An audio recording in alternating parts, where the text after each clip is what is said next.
Hello, fuchka খাবে? চলো একসাথে ফুচকা খাওয়া যাক।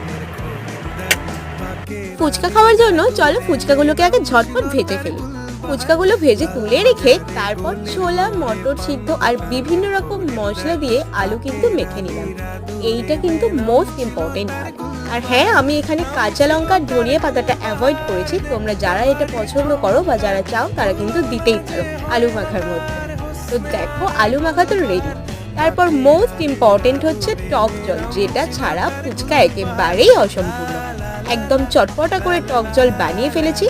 আর উফ, দেখো বন্ধুরা, ফুচকা দেখেই জিভে জল চলে আসছে।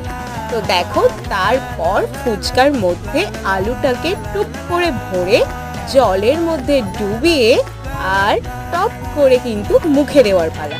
উফ, কি অসাধারণ স্বাদ বন্ধুরা ফুচকার। তো চলো আমি ফুচকা খেতে থাকি, তোমরা আমার চ্যানেলটা সাবস্ক্রাইব করো।